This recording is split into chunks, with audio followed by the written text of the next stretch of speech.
Terpuji nama Tuhan, Allah yang sudah menjaga, memelihara, bahkan memberkati hidup kita dengan berkat-berkat khusus, sehingga kita bisa beraktivitas di dalam anugerah Tuhan, bisa menikmati kebaikan-kebaikan Tuhan, bisa menikmati segala hal yang Tuhan sudah beri dalam sepanjang kehidupan kita. Sampai hari ini Tuhan sudah menyertai kita. Sampai hari ini Tuhan sudah memelihara kita. Inilah wujud cinta kasih Tuhan kepada kita semua yang harus kita syukuri karena baiknya Tuhan bagi kita. Sebelum kita membaca dan merenungkan kebenaran firman Tuhan, mari kita satu dalam doa. Ya Bapa yang bertahta dalam kerajaan surga, kami datang kepadamu mengucap syukur untuk segala kebaikan Tuhan yang Tuhan sudah beri bagi kami semua. Bersyukur untuk anugerah keselamatan di dalam Yesus Kristus. Bersyukur untuk hari ini kami boleh diberi waktu oleh Tuhan untuk membaca, merenungkan firman-Mu. Kiranya Allah Roh Kudus menerangi hati dan pikiran kami, sehingga kami dimampukan oleh Tuhan untuk memahami bagian firman-Mu dengan baik. Dalam nama Yesus Kristus kami berdoa. Amin. Firman Tuhan yang akan kita baca dan renungkan dalam kesempatan hari ini yang terdapat di dalam surat 2 Timotius pasal 4 ayat 1 sampai dengan ayat 8. Surat 2 Timotius pasal 4 ayat 1 sampai ayat 8, firman Tuhan berkata demikian. Di hadapan Allah dan Kristus Yesus yang akan menghakimi orang yang hidup dan yang mati, aku berpesan dengan sungguh-sungguh kepadamu demi penyataannya dan demi kerajaannya. Beritakanlah firman, siap sedialah baik atau tidak baik waktunya. Nyatakanlah apa yang salah, tegurlah dan nasihatilah dengan segala kesabaran dan pengajaran. Karena akan datang waktunya, orang tidak dapat lagi menerima ajaran sehat, tetapi mereka akan mengumpulkan guru-guru menurut kehendaknya untuk memuaskan keinginan telinganya. Mereka akan memalingkan telinganya dari kebenaran dan membukanya bagi dongeng. Tetapi kuasailah dirimu dalam segala hal. Sabarlah menderita, lakukanlah pekerjaan pemberita Injil, dan tunaikanlah tugas pelayananmu. Mengenai diriku, darahku sudah mulai dicurahkan sebagai persembahan dan saat kematianku sudah dekat. Aku telah mengakhiri pertandingan yang baik.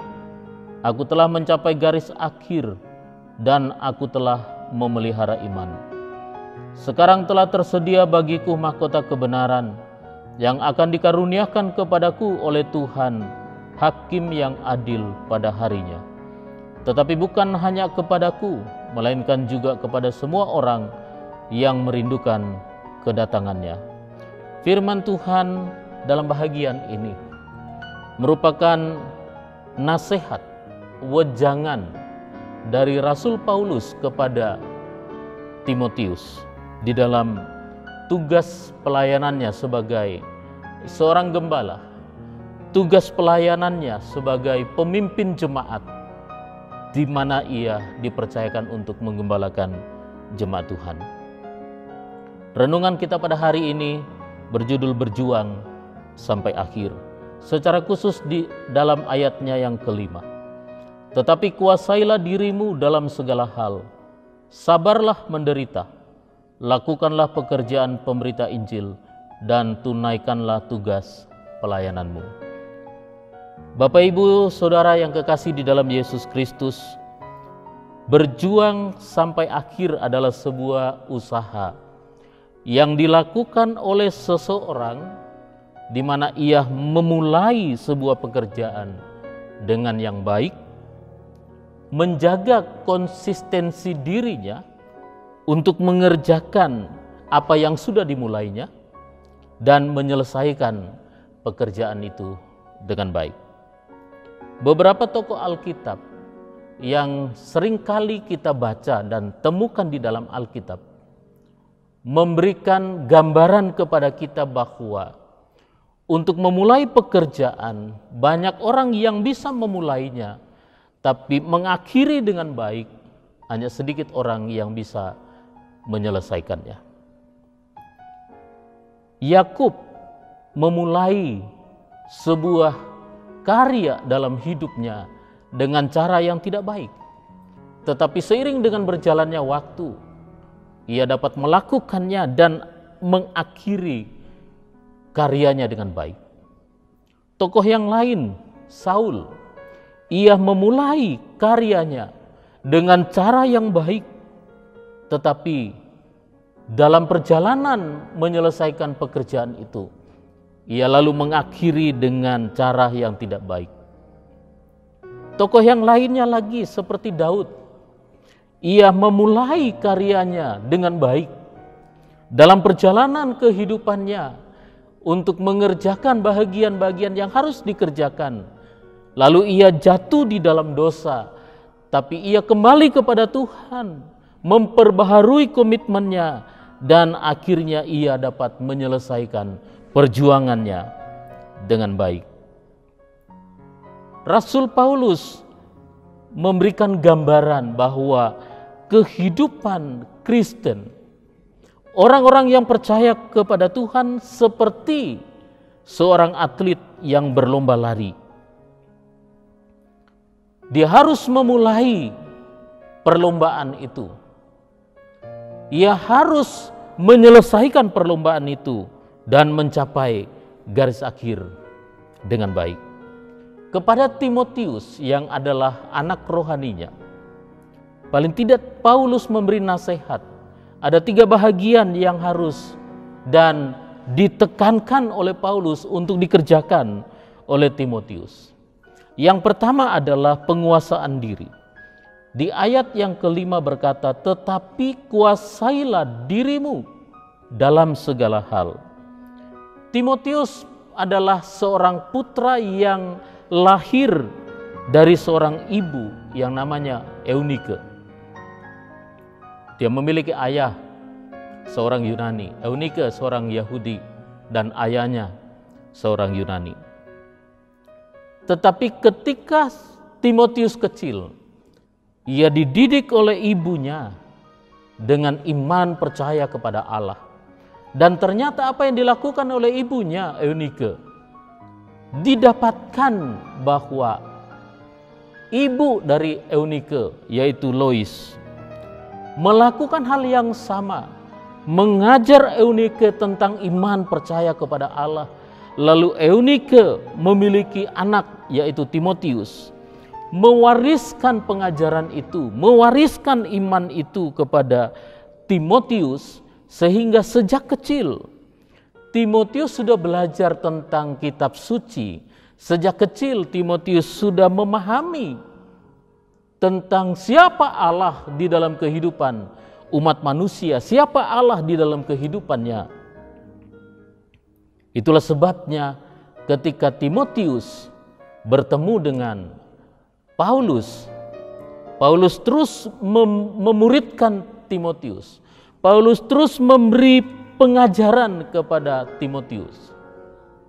Dan dalam bahagian ini ketika menunaikan tugas penggembalaannya, Paulus memberi nasihat, kuasailah dirimu dalam segala hal. Kuasailah dirimu memiliki makna, yaitu berpikiran tenang. Seseorang yang bisa menguasai dirinya, maka ia bisa berpikiran secara tenang. Hal ini dikatakan oleh Paulus kepada Timotius sebagai pemimpin yang berusia muda, supaya dapat menguasai diri dan dapat berpikiran tenang untuk menjalankan tugasnya.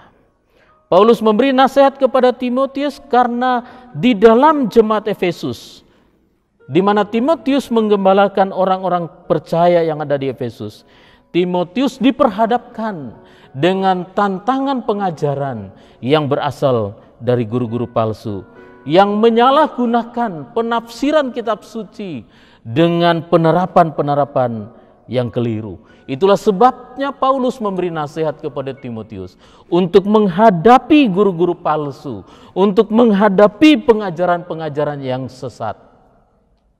Paulus menasehati, kuasailah dirimu, berpikiranlah secara tenang. Penguasaan diri merupakan hasil dari pergumulan hidup dan pengenalan secara pribadi kepada Allah. Hidupnya secara penuh dikuasai oleh Allah.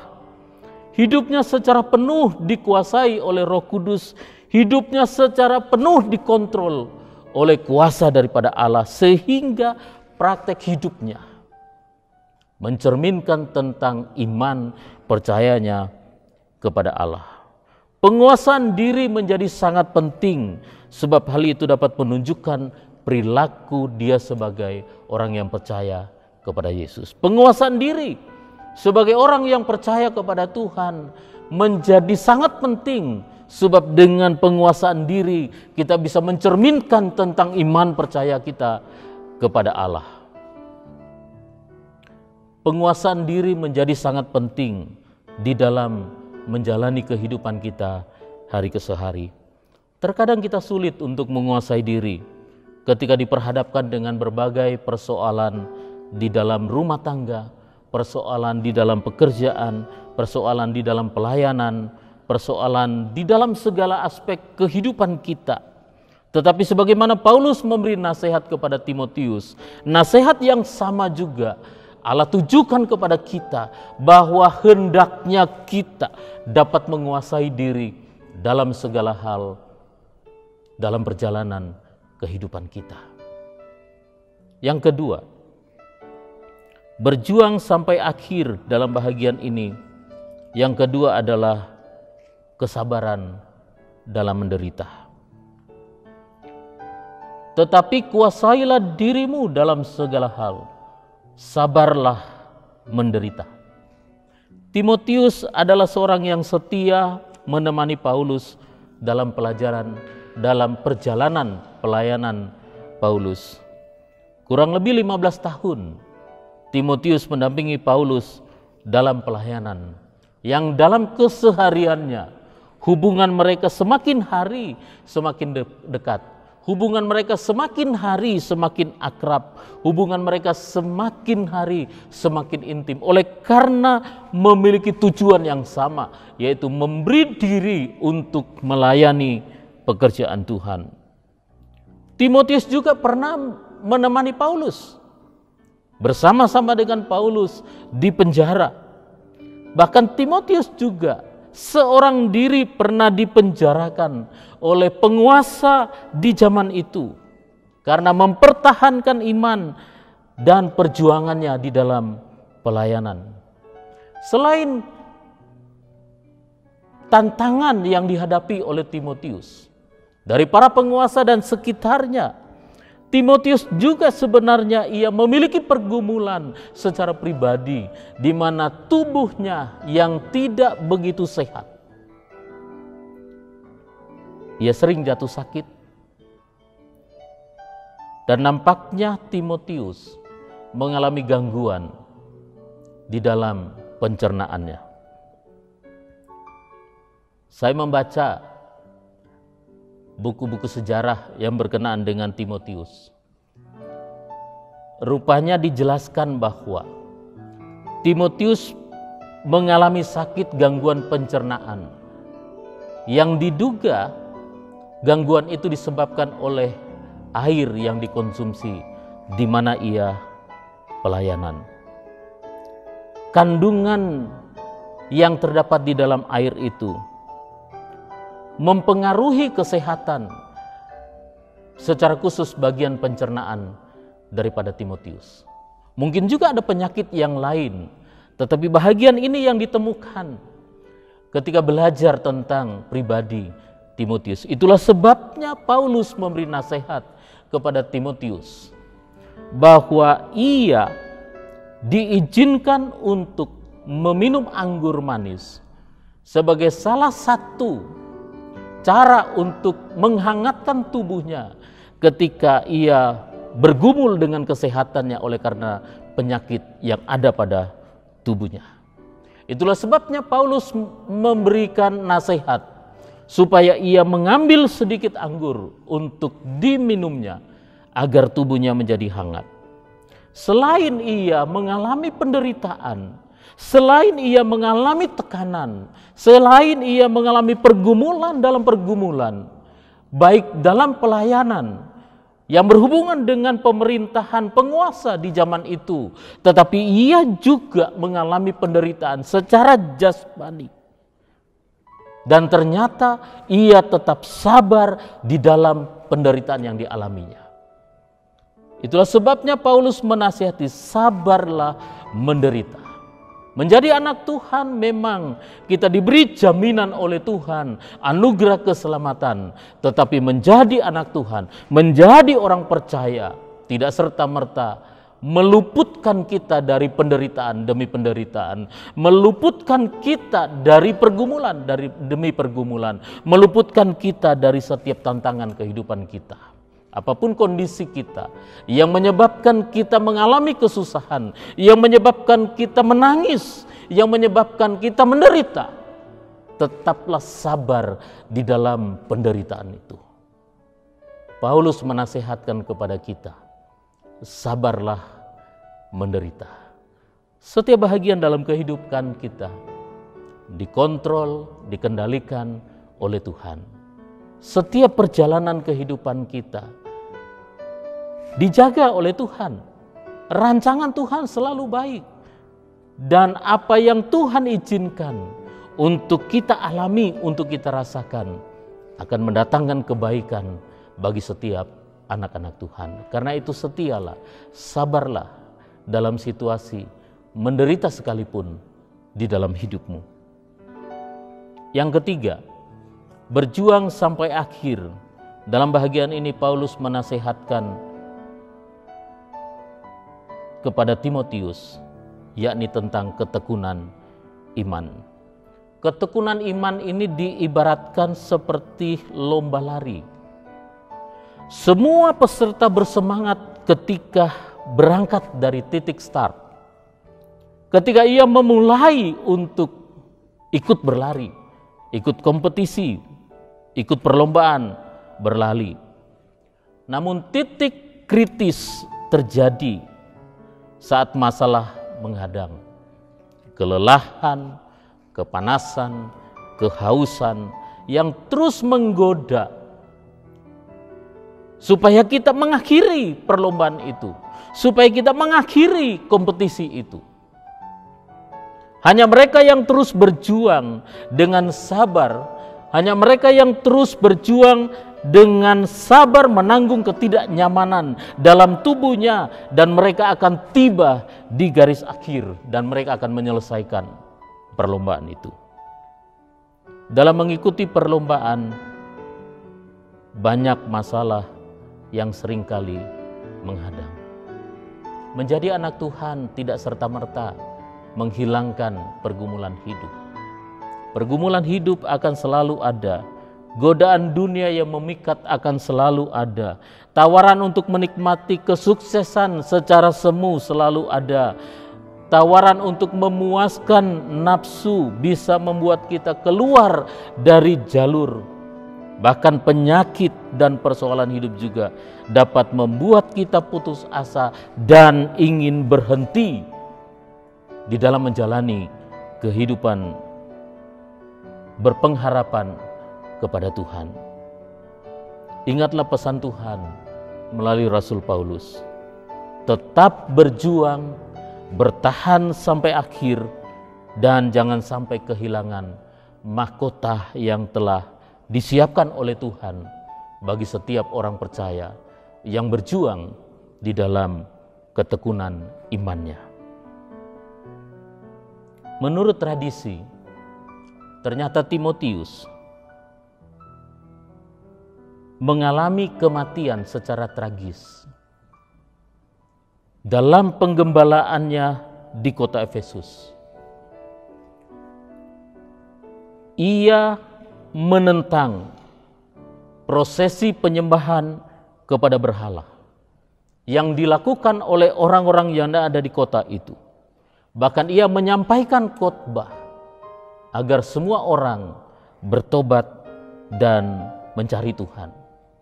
Tetapi yang terjadi adalah orang-orang yang mendengar khotbah Timotius di kota itu, mereka marah dan memukuli Timotius, lalu menyeretnya di jalan di kota itu, bahkan melempari Timotius dengan batu, yang akhirnya Timotius meninggal. Timotius mati dengan cara tragis di kota di mana ia menggembalakan orang-orang percaya. Mahkota kebenaran berbeda dengan keselamatan. Untuk menerima keselamatan dan masuk di dalam kerajaan surga, orang percaya dan menerima anugerah Yesus Kristus, ia akan memperoleh keselamatan karena ia percaya dan mengakui Yesus adalah juru selamatnya.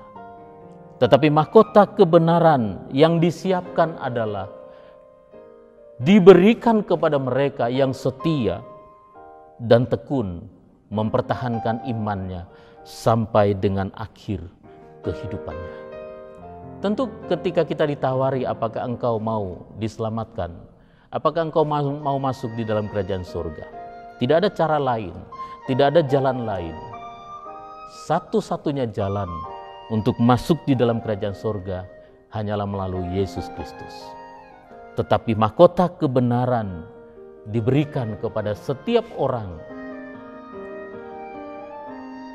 yang tekun di dalam menjalani dan mempertahankan imannya dalam seluruh kehidupannya. Sama seperti Timotius, setia sampai akhir, ia berjuang sampai akhir dan menjadi pemenang.